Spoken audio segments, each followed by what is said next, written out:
Amis photographes, bonjour et bienvenue. Aujourd'hui on va parler matériel, on va parler du trépied de Handover, le Q666.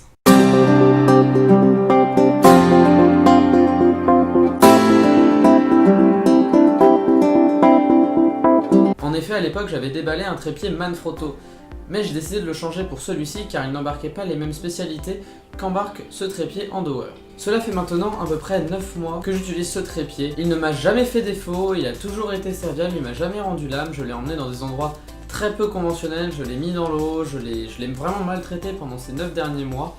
Et c'est pour ça qu'il est arrivé sur ma chaîne car c'est un trépied qui est de qualité et qui est très peu cher. Effectivement, il coûte à peu près 60 à 70 € sur les différents sites marchands que vous pouvez retrouver sur le net. On va commencer par les points négatifs. Le premier, c'est qu'il ne monte pas très haut. Effectivement, ne vous attendez pas au même trépied, par exemple avec le trépied Manfrotto que j'avais été unboxé sur cette chaîne, je pouvais monter jusqu'à 2 mètres au maximum avec la colonne relevée. Avec celui-là, je ne peux remonter qu'à 1m60. Effectivement, 40 cm de moins, c'est quand même pas beaucoup. Alors on peut monter dans les environs d'1m85 en déployant la colonne centrale à fond, mais ce dernier perd beaucoup en stabilité. L'autre point négatif, c'est qu'il est très peu simple à déployer. Effectivement, j'aurais préféré un système de clips, comme j'avais sur le Manfrotto, car ce système de vis et dévis n'est pas pratique car on ne peut pas savoir si tout est bien déclenché, si tout est bien enclenché, si on est bien serré ou si on a serré du bon côté.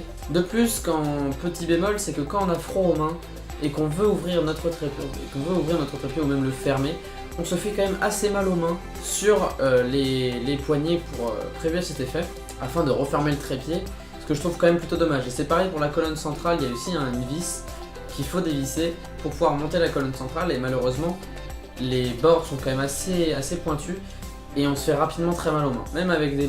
Voilà, ce n'est que ça les points négatifs de ce trépied. Les autres points positifs sont juste beaucoup plus nombreux. Déjà, ce trépied est léger.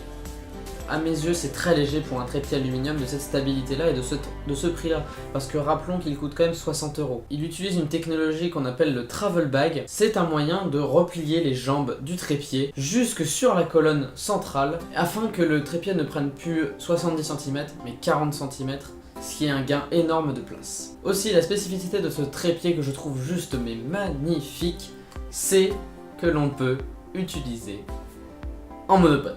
Effectivement, on peut déployer une des jambes afin de pouvoir l'utiliser en monopode. Pour ce qui est des jambes du trépied, on pourra les régler dans deux positions différentes. La position trépied classique et la position que j'ai appelée macro. Bien évidemment, on peut mettre la colonne centrale à l'envers afin d'être plus proche du sol et pouvoir faire des shots en macro beaucoup plus intéressants. Un autre accessoire très sympa avec ce trépied, c'est la rotule. Effectivement, c'est une rotule boule, mais qui m'a l'air un peu différente des autres, car on peut régler l'inclinaison normale avec une tête boule. On peut réaliser aussi des travelling, c'est avec ça que je réalise tous les travelling que vous avez pu voir sur cette chaîne. Et la prochaine vidéo sera un vocabulaire en photo.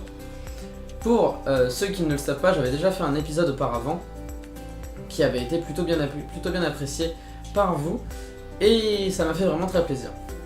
Aussi, j'aimerais refaire la vidéo de présentation de ma chaîne car à la base c'était un projet de groupe avec des amis à moi, mais j'ai été dissocié de ces personnes pour des raisons qui sont privées. Et du coup, cette chaîne maintenant je la continue tout seul comme vous avez pu le voir. Je serai le seul acteur de cette chaîne. Sur ces belles paroles, je vous dis sortez, achetez ce trépied. Personnellement, c'est quelque chose que moi je vous conseille. C'est rare que je conseille du matos à des gens, à part le 50 mm f1.8, bon ça c'est, on va dire que c'est un classique. Mais ce trépied est juste génial, il va vous permettre vraiment de faire quelque chose de propre avec vos photos, il va vous offrir de la stabilité, de la robustesse, tout ce qui est possible et imaginable avec un trépied.